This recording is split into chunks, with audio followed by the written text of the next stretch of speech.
da danas u ovoj kampanji sve ono što smo mogli do sada čuti zapravo od svih onih koji se žele uključiti u kampanju, možemo zapravo vidjeti da je težište na obnovi grada Zagreba, ali mi smo tu obnovu malo i proširili, osim cjelovite urbane obnove grada Zagreba. Jedna od važnih tema koje se mislimo baviti ne samo u kampanji, nego naravno u idućem razdoblju jest revitalizacija ovih naših brownfield lokacija.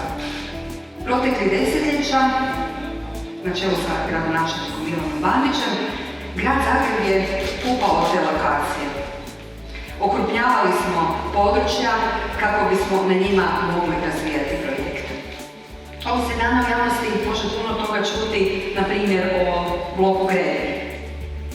No, važno je za reći da je grad Zagreb upravo taj koji je naručio studiju od arhitektonske kuće 3LHD i da danas studiju koju predstavljamo i koju je podržala Europska banka za obnovu i razvoj, da je ona zapravo vlasništvo grada Zagreba, no naravno kroz proteklih godinu dana ove smanjene gospodarske aktivnosti, potresa koji su nas zadesili i epidemije koja je zavladala cijelim svijetom, nije nažalost bilo prilike za otići korak dalje i krenuti u realizaciju samog projekta, ali mi naravno od toga nećemo odustati. Radit ću se ipak na temelju obnove grada Zagreba nakon potresa.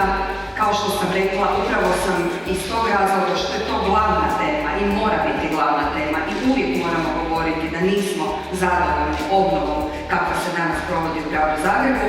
Upravo iz tog razloga sam u tim pozvala gospodina Otra Barića, arhitektu sa svjetskim referencama i evo, dragi Oto, hvala vam puno što ste prihvatili poziv.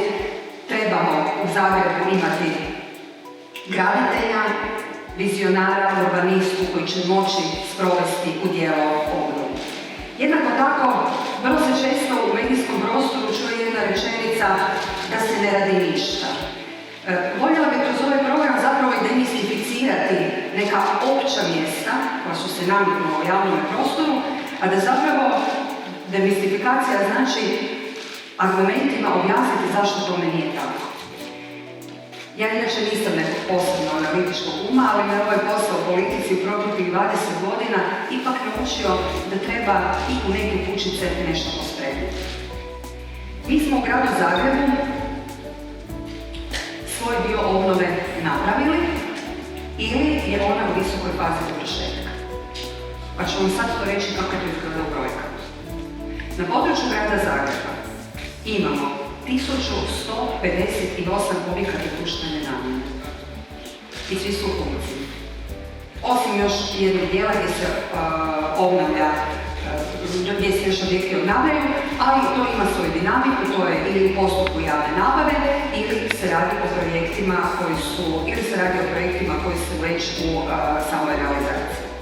Znači, tih 1158 objekata društvene namjene, 440 je odgojno-obrazovnih, 113 u kulturi, 20 u zdravstvu, 172 u sportu, 35 u socijalnoj zaštiti, 216 u mjesnoj samoupravi i 30 u upravi grada Zagreba.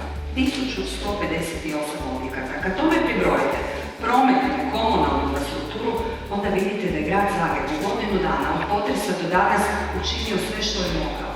Ništa nije stalo. A i ono što je stalo, vrlo brzo smo stavili u funkciju. I zato s punim pravom danas možemo reći da nismo zadovoljni s obnovom u gradu Zagrebu, zato što se do danas, uz pomoć Ministarstva i Fonda za obnovu, nije obnovio niti 1 kvadratni metar stambenog fonda. Mi na našim ulicama želimo vidjeti dizalice i želimo vidjeti skele na našim zgradama. I tek kad to budemo vidjeli, značimo da ta obnova ide u dobrom i u ispravnom smjeru. Zašto vam ovo to sve govorim?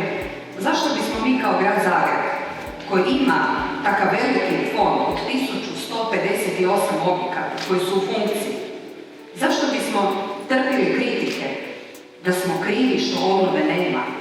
Mi smo spremni biti krivi, ali onda nam se moraju dati alati. Sad je trenutak i za izmjenu zakona o obnovi, za snažnu ulogu grada Zagreba, jer smo obnovom naših objekata, društvene namjene, ali prometne i komunalne infrastrukture pokazali da znamo kako se to radi. I očekujemo da i država na taj način počne tretirati ulogu grada Zagreba kako bismo pomogli našim sugrađanima da se vrate u svoje domove, a svi znamo da nam je to i najvažnije.